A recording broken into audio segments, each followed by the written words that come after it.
अस्सलाम वालेकुम, मैं हूं शाहजेब खानजादा। वजीर आजम इमरान खान ने अचानक डॉक्टर हफीज शेख से वजारत खजाना का कलमदान वापस ले लिया है और वफाकी वजीर हम्माद अजहर को वजारत खजाना दे दी गई है। क्या तब्दीली कारकर्दगी की वजह से हुई है या फिर वजह कुछ और है? क्योंकि हुकूमत मुसलसल ये दावा कर रही थी कि मईशत की सेहत दुरुस्त हो गई है, मईशत में इस्तेहकाम आ रहा है, मुआशी अशारिये बेहतर हो रहे हैं। सिर्फ यही नहीं, वजीर आजम इमरान खान भी मुसलसल डॉक्टर हफीज शेख पर एतमाद का इजहार करते रहे। उन्हें 3 महीने पहले ही यानी दिसंबर में मुशीर खजाना से वजीर खजाना बनाया गया, फिर उन्हें कौमी असम्बली से सेनेट का इंतखाब लड़ाया गया और 3 हफ्ते पहले तक अवाम को बताया गया कि कैसे डॉक्टर हफीज शेख एक बेहतरीन वजीर खजाना हैं, इसलिए सेनेट की सीट के लिए बेहतरीन उम्मीदवार हैं। मगर डॉक्टर हफीज शेख अपोजिशन के उम्मीदवार यूसुफ रजा गिलानी से हार गए, मगर इसके बावजूद भी वज़ीर आज़म इमरान खान ने उन्हें काम जारी रखने की हिदायत की। 6 मार्च को एक्सप्रेस ट्रिब्यून में शाया होने वाली खबर के मुताबिक हफीज शेख ने वज़ीर आज़म इमरान खान से मुलाकात की, जिसमें वज़ीर आज़म ने कहा कि वज़ीर ख़जाना ने मुल्क की मईशत की बहाली में अहम किरदार अदा किया है। इसके बाद भी डॉक्टर हफीज शेख काम करते रहे और अब उन्हें अचानक ओहदे से हटा दिया गया। IMF प्रोग्राम की बहाली के चंद दिन बाद ही हटा दिया गया। 23 माह तक वजारत खजाना हफीज शेख के पास रही। इससे पहले असद उमर वजीर खजाना थे। 2012 से 2019 तक इमरान खान बताते रहे कि कैसे असद उमर के पास मुल्क की मईशत के मसाइल का हल है, मगर फिर अप्रैल 2019 में उन्हें भी अचानक तब्दील कर दिया गया और उनकी जगह वजारत खजाना डॉक्टर हफीज शेख को दे दी गई और अब उन्हें भी हटा दिया गया है। जब से तहरीक इंसाफ की हुकूमत आई है, मुसलसल तब्दीलियां हो रही हैं। सिर्फ वजारत इत्तलात की बात की जाए तो अब तक 3 तब्दीलियां हो चुकी हैं। पहले फवाद चौधरी को वजारत इत्तलात दी गई, मगर अप्रैल 2019 में उन्हें हटा दिया गया, हालांकि उनकी कारकर्दगी बहुत बेहतर थी। मगर फिर डॉक्टर फिरदौस आशिक एवान को मुआविन खुसूसी बराए इत्तलात बनाया गया। फिर गुज़िश्ता साल अप्रैल में अचानक उन्हें भी हटा दिया गया और वज़ीर इत्तलात शिबली फराज को बनाया गया। मगर सेनेट इंतखाबात के बाद से शिबली फराज के पास वजारत इत्तलात का कलमदान नहीं है। इसी तरह 2.5 साल में FBR के 5 चेयरमैन तब्दील हो चुके हैं। सिर्फ 18 महीने के दौरान बोर्ड ऑफ इन्वेस्टमेंट के 4 चेयरमैन तब्दील हो चुके हैं। मुआशी टीम में मुसलसल तब्दीलियाँ की जाती रही हैं। पहले तारीफ़ की जाती है, फिर उसी शख्स को हटा दिया जाता है। क्या कारकर्दगी की वजह से तब्दीलियाँ होती हैं या वजह कुछ और होती है? इस सब पर बात करेंगे। और क्या मज़ीद तब्दीलियाँ होने जा रही हैं? हमारे साथ मौजूद हैं तहरीक इंसाफ के रहनुमा शिबली फराज साहब। शिबली फराज साहब, बहुत शुक्रिया हमें शो में ज्वाइन करने के लिए। शिबली फराज साहब, अब से 3 हफ्ते पहले तक बहुत ज़्यादा तारीफ़ें की जा रही थी कि हफीज शेख क्यों सेनेट में उनको वोट दिया जाना चाहिए, क्यों वो एक बेहतरीन वज़ीर ख़जाना है। वज़ीर आज़म तारीफ़ कर रहे थे कि मेरी मुआशी टीम ने ज़बरदस्त परफॉर्म किया है। फिर ये क्या हुआ अचानक? देखिए, एक तो जाहिर है कि इलेक्शन भी एक वजह थी और उसके अलावा जो प्राइम मिनिस्टर साहब हैं वो तो चाहते यही हैं कि इस वक्त जो महंगाई है और हमारा ये प्राइम मिनिस्टर का ये मानना कि जो उनकी सियासत का जो महवर है वो तो गरीब अवाम है और उनकी बहबूद के लिए उन्होंने जो भी फैसले किए हैं वो उन्हीं के लिए किए हैं। तो वो ये समझते हैं कि जिस तरह कोरोना की भी एक नई लहर आई है जो कि बड़ी शदीद है, ऐसी सूरत हाल में हमें जो है तो अपनी टीम को री एनर्जाइज करना होगा, जो फाइनेंशियल टीम है। और वो जो फाइनेंशियल टीम है वो एक यंग मिनिस्टर हमाद की सूरत में हमें मिले हैं और मैं ये समझता हूँ कि जो पॉलिसीज़ हैं वो जाहिर है कि आपकी जो मुल्क की जो ग्राउंड रियलिटीज़ होती हैं वो उसके मुताबिक होनी चाहिए और मैं ये समझता हूँ कि ये एक अच्छा फैसला है और इंशाल्लाह ये हमाद अजहर जो है तो इसको जो वजारत खजाना है उसको बड़े डायनामिक तरीके से लीड करेंगे। अगर इस वक्त मुझे ये बताएगा कि क्या ग्राउंड रियलिटीज़ के मुताबिक अगर नहीं थी उनकी कारकर्दगी तो उन्हें सेनेटर क्यों बना रहे थे? फिर उनसे IMF का प्रोग्राम क्यों निगोशिएट करा रहे थे जो भी कुछ दिन पहले ही बहाल हुआ है? और ग्राउंड रियलिटीज़ के मुताबिक कैसे होंगी? जब IMF के प्रोग्राम में हम होंगे तो उनके डिक्टेशन के तहत ही बहुत सारी पॉलिसीज़ होंगी। क्यों सेनेट का इंतखाब उनको लड़वाया गया? देखिए, ये तो उस वक्त की ज़रूरत थी और उनको वो एज अ फाइनेंस मिनिस्टर उनको पार्लियामेंटेरियन होना चाहिए था, तो वो चीज़ हो नहीं सकी, तो इलेक्ट नहीं हो सके वो, तो उसकी वजह से उन्होंने जो है हमाद अजहर चूँकि ऑलरेडी मेंबर नेशनल असेंबली हैं तो इसलिए वो एक बेहतरीन कैंडिडेट थे। मगर शिबली फराज साहब, उस बुनियाद पर तो वो 9 जून तक रह सकते थे क्योंकि वज़ीर आज़म 6 महीने के लिए रख सकता है किसी को भी वज़ीर के ओहदे पर। 10 दिसंबर को बने, 9 जून तक रह सकते थे, अचानक क्यों हटा दिया? नहीं, मतलब है कि 9 जून तक जरूरी तो नहीं है कि आखिरी डेट तक उनको रखना था। एक चीज़ जो कि फैसला करना होता है तो वो अगर वक्त में कर दिए जाए तो जरूरी नहीं है कि आप आखिरी डेट पे ये फैसला करें। उनकी कारकर्दगी की वजह से ही हटाया गया उन्हें? देखिए, कारकर्दगी तो मैं नहीं कहूँगा, लेकिन जो नताइज प्राइम मिनिस्टर साहब चाह रहे थे कि वो इकोनॉमी में और जो स्पेशली महंगाई है उस वो जो है तो एक खास मकसद था जिसकी वजह से ये तब्दीली करनी पड़ी। अच्छा, मगर महंगाई को कैसे हम्माद अज़हर साहब कंट्रोल कर लेंगे? जैसे उनके पास इंडस्ट्रीज़ की वजारत है, उन्होंने चीनी दरामद करने का फैसला किया, वक्त से पहले क्रशिंग शुरू कराई, जिसकी वजह से 3 हफ्ते के लिए चीनी की कीमत नीचे आई। मगर हमें नज़र आया कि कैसे जो शुगर माफिया है वो दोबारा उसको 105 तक के लेवल पर ले गया। आटा आप लोगों ने इंपोर्ट देर से किया, जब किया भी उसके बावजूद भी आपसे प्राइसेस नहीं कंट्रोल हो रही थी। खुद वज़ीर खुराक ने बताया कि जी मार्केट से अचानक आटा गायब हो गया। तो जो नीचे ऑपरेटर्स हैं वो जब इस तरीके से कर दें कि आपके कंट्रोल में नहीं आती चीज़ें, आने वाले दिनों में आपको IMF के प्रोग्राम के तहत बिजली की कीमतें भी बढ़ानी है, जो हम्माद अज़हर साहब भी बढ़ाएंगे, हफीज़ शेख साहब को भी बढ़ाना था, तो फाइनेंस मिनिस्टर कैसे ये महंगाई के फैक्टर्स को कंट्रोल कर लेगा?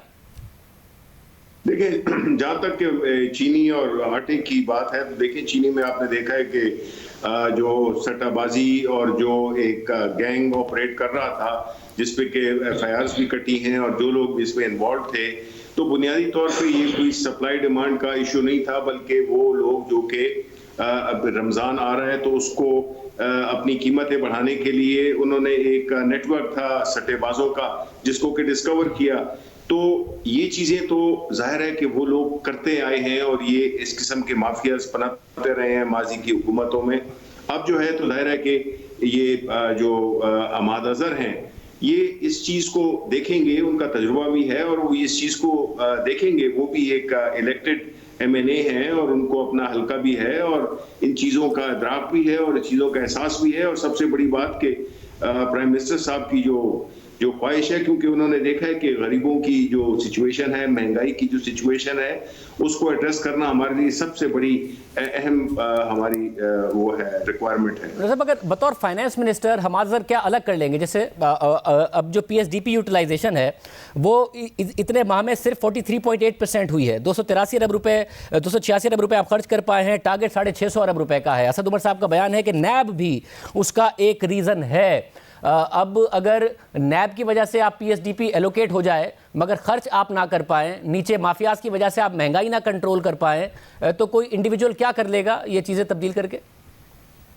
नहीं, ऐसे तो फिर चाहिए कि हमें फाइनेंस मिनिस्टर रखना ही नहीं चाहिए, उसकी ज़रूरत ही नहीं है। बात यह है कि जहाँ तक कि PSDP का ताल्लुक है, देखिए वो आखिरी जब साल होता है उसके आखिर में सबसे ज़्यादा रिलीजेस होती हैं, तो वो एक उसके मुख्तलिफ वजूहात हैं, लेकिन उसका जो ताल्लुक है वो इससे नहीं है। हमारी जो बुनियादी फोकस है वो या जो कंसर्न है हमारी वो है महंगाई है, जिसमें कि आप जाहिर है कि ये एक सबसे इस वक्त जो लोगों को इफेक्ट कर रही है वो तो महंगाई है।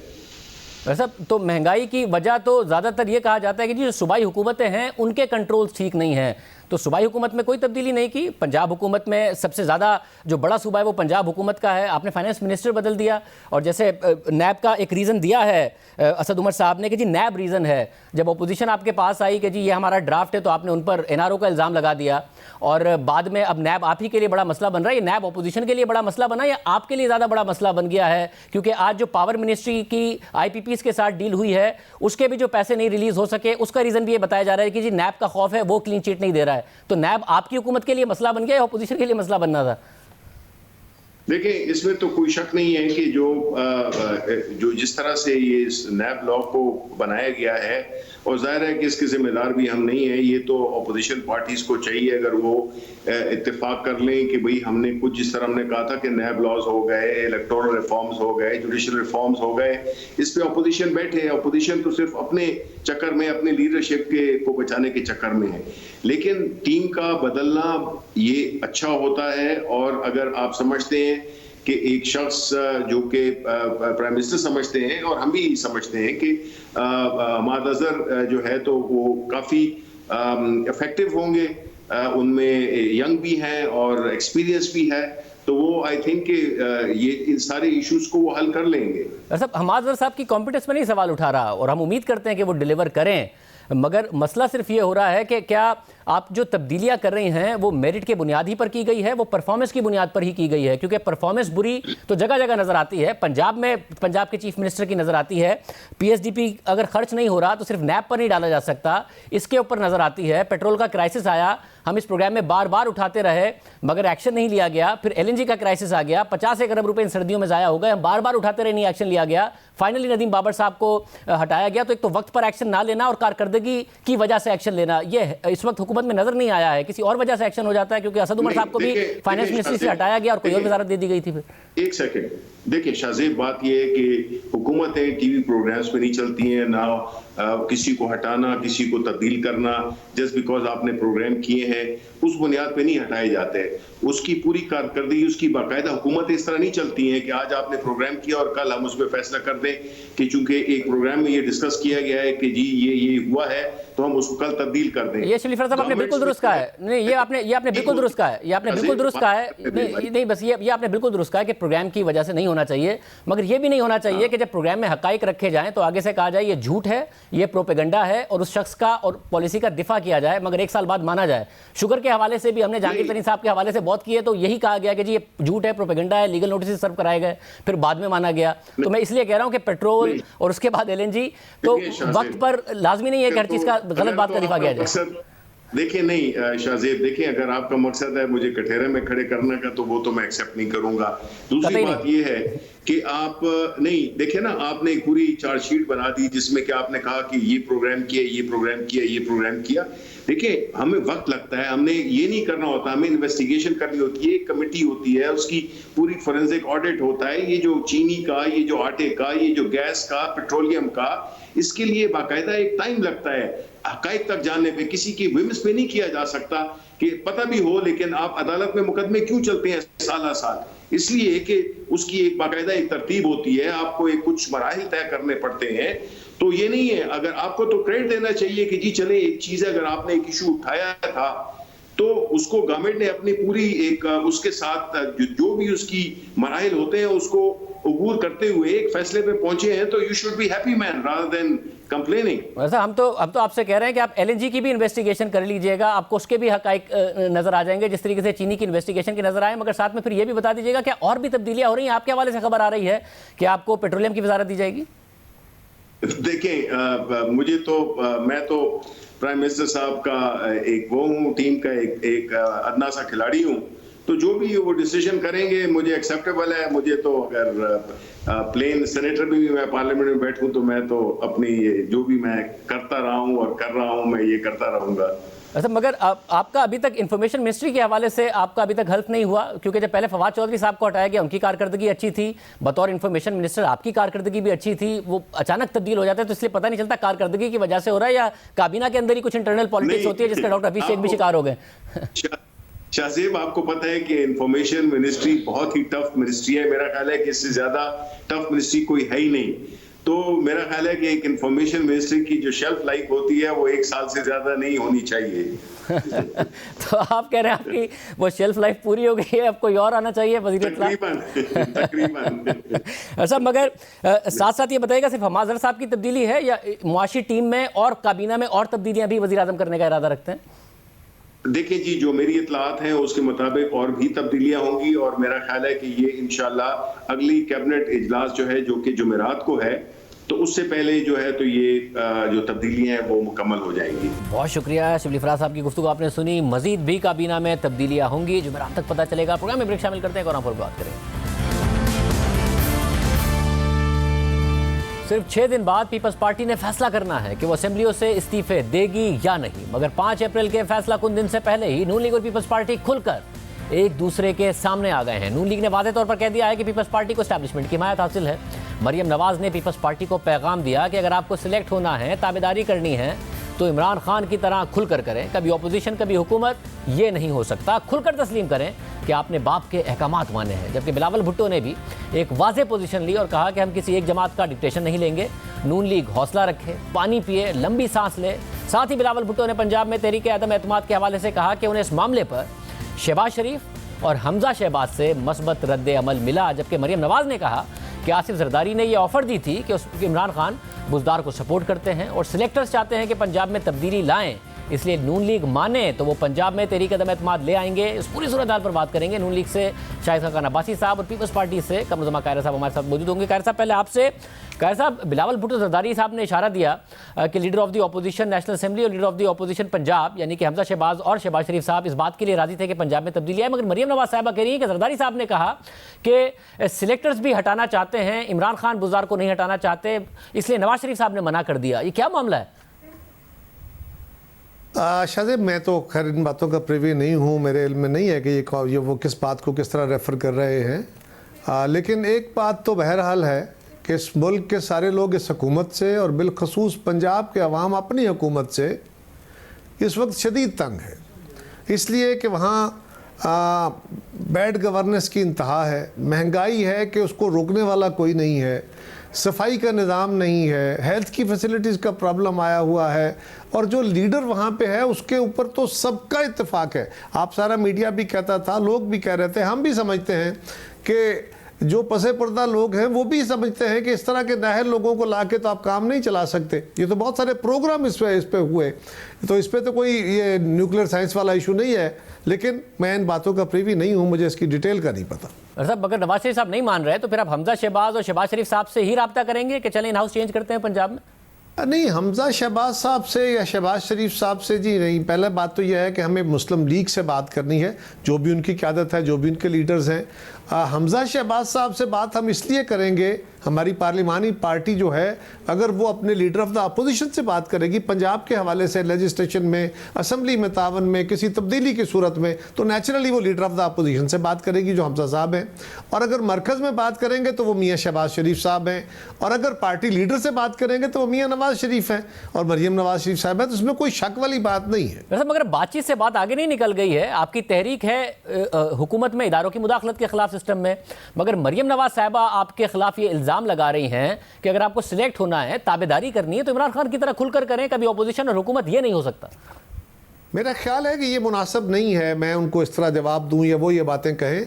मैंने फिर पहले भी कहा था कि हमें किसी दूसरे पे तनकीद करते हुए भी अपने अल्फाज को चुनाव और अपने लहजों के जो तुंदी है उस पर कंट्रोल रखना चाहिए। इन चीज़ों से हम कोई बेहतरी नहीं ले आएंगे, और इस तरह अगर किसी का ये ख्याल हो कि इस तरह के बयान देने से हम पे कोई प्रेशर बिल्ड हो जाएगा और हम किसी दबाव के नतीजे में अपने फैसले जो है रिव्यू करेंगे, वो नहीं, असूल की बुनियाद पर ज़रूर करेंगे, प्रिंसिपल की बुनियाद पर करेंगे, लॉजिक की बुनियाद पर करेंगे, लेकिन ये दबाव वाला रास्ता मुनासिब नहीं है। इससे पहले भी इस तरह के बयान दिए गए जो अच्छे नहीं थे। लेकिन एक बात शाहजेब, मैं आपके प्रोग्राम के ज़रिए सिर्फ कह रहा हूँ कि अब तक की होने वाली जितनी गुफ्तगू है, जितना तलखी है, उसका नुक्ता आगाज़ पीपल्स पार्टी की तरफ से नहीं है। हमने रिप्लाई में कुछ बातें कही हैं, हम भी ना कहते तो अच्छा होता, लेकिन हम क्या करते, बेहतर था कि वो इनिशिएटिव ना हो। मगर उन्हें गुस्सा है कि जिस वक्त गिलानी साहब बाप पार्टी की सपोर्ट से लीडर ऑफ द ऑपोजिशन बन रहे थे, उस वक्त आप लोग मरियम नवाज साहिबा के साथ नाश्ता कर रहे थे, तो उन्हें गुस्सा है कि आप लोगों ने धोखा दिया। देखिए, गुजारिश ये है शाहजेब साहब कि उन बाप वालों को एक तरफ रख दे। हमारे पास 26 वोट थे, वो 4 निकाल भी दे, 30 तो 26 वोट थे, 26 ही उनके पास थे। अगर वो भी होता तो भी ये था कि जिस पार्टी की सिंगल लार्जेस्ट पार्टी के तौर पे पीपल्स पार्टी सेनेट की पार्टी है, तो 26 मेंबर्स के साथ भी स्पीकर जो चेयरमैन है वो हमें ही लीडर ऑफ द अपोजिशन मुकर्रर करते, तो एक मेंबर तो मुस्लिम लीग के ही हैं, दिलावर साहब जो हैं, दिलावर अब्बास साहब, उनके साथ कुछ लोग आए, उनके ऊपर एतराज़ होना, बहुत सारी चीज़ों पे एतराज़ किया जा सकता है ना। मतलब मैं एतराज़ कर सकता हूँ कि आपने कल पंजाब में आपने फिर मुझसे बात शुरू करा दी कि पंजाब में आपने इसी पीटीआई के साथ समझौता करके अनअपोज्ड अपनी सीटें कराई हैं। उससे पहले टेक्निकल जो मेंबर्स थे, टेक्निकल सीट्स थी, उसके ऊपर भी अनअपोज्ड, फिर जनरल सीट्स के ऊपर भी अनअपोज्ड। हमसे कहा गया कि आप अपना कैंडिडेट विड्रा करें, हालांकि हमसे प्रॉमिस था कि अब हमें जो आपके पास फालतू वोट होंगे वो देंगे, जीतते या ना जीतते अलग बात है, लेकिन उसके नतीजे में एक इत्तेफाक हो गया, तो उस इत्तेफाक के राय को हम क्या कहें। हम तो नहीं कह रहे कि कोई उसमें कोई आपने कोई डील कर ली है, इस तरह की और बहुत सारी बातें जो नहीं करनी मुनासिब, मैं नहीं करना चाहता। बहुत शुक्रिया कायरा साहब की गुफ्तगू आपने सुनी। शाहिद खान अब्बासी साहब हमारे साथ मौजूद होंगे एक ब्रेक के बाद। हमारे साथ साबिक वज़ीर आज़म शाहिद खान अब्बासी साहब मौजूद हैं। भाई साहब बहुत शुक्रिया। भाई साहब, अजीब सी सूरत हाल है कि बिलावल भुट्टो जरदारी साहब कह रहे हैं कि पंजाब में तब्दीली के लिए हमजा शहबाज साहब और शहबाज शरीफ साहब राजी थे, जबकि मरियम नवाज साहिबा कह रही हैं कि जरदारी साहब ने कहा कि सिलेक्टर्स भी ये चाहते हैं कि पंजाब के अंदर तब्दीली आए, तो नून लीग और पीडीएम माने तो हम पंजाब के अंदर तब्दीली ले आए, मगर मियाँ साहब ने इनकार कर दिया। तो यानी कि शहबाज शरीफ साहब और हमजा शहबाज राजी थे इस बात के लिए।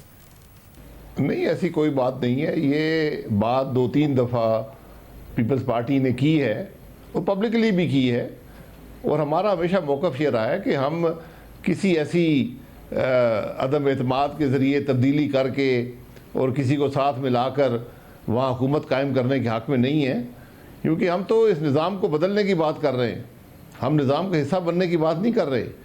हम तो जिस निज़ाम के ख़िलाफ़ हैं उसमें हम इक़्तिदार में हिस्सेदार बनने के बिल्कुल ख्वाहिशमंद नहीं है। ये PDM का मौक़िफ़ नहीं है। PDM तो कहती है कि मुल्क के आइन को बदल के आइन के मुताबिक करें। मगर भाई साहब, हमसे मुराद नून लीग में भी आप सब तो ना हुए। अगर शहबाज शरीफ साहब और हमजा शहबाज साहब समझते हैं कि जी हमें इस सिस्टम में हिस्सा बनना चाहिए और पंजाब की हुकूमत लेनी चाहिए बुज़दार साहब को हटा के, जो कि बिलावल भुट्टो ज़रदारी साहब भी कह रहे हैं कि इतनी बुरी हुकूमत आप क्यों चलने दे रहे हैं, क्यों चाहती है नून लीग की हुकूमत चले? देखिए, ये बड़ी अजीब बात है कि PMLN के बारे में बातें जो हैं वो दूसरे करते हैं। शहबाज साहब, हमजा शहबाज साहब सदर हैं इस जमात के। हमजा शहबाज साहब पंजाब की पार्लिमानी पार्टी के सदर हैं। कोई ऐसी बात आज तक मैंने नहीं सुनी है कि वो कहें कि हम अदम एतमाद करके और यहाँ पर हुकूमत बना लें। ये तो पार्टी का बड़ा वाज़ेह मौक़िफ़ है कि हम इक़्तिदार में हिस्सेदार बनने के लिए काम नहीं कर रहे, हम तो निज़ाम की तब्दीली की बात कर रहे हैं। वैसे अगर निज़ाम की तब्दीली यहाँ पीपल्स पार्टी की बात में वजन नहीं है कि वो कहते हैं कि जी जितने भी हुकूमत पर प्रेशर आया है वो सारा का सारा पार्लियामेंट के ज़रिए आया है, हमारे सेनेट के इलेक्शन के ज़रिए, बाई इलेक्शंस के ज़रिए, जो इलेक्शन का प्रोसेस है उसके ज़रिए।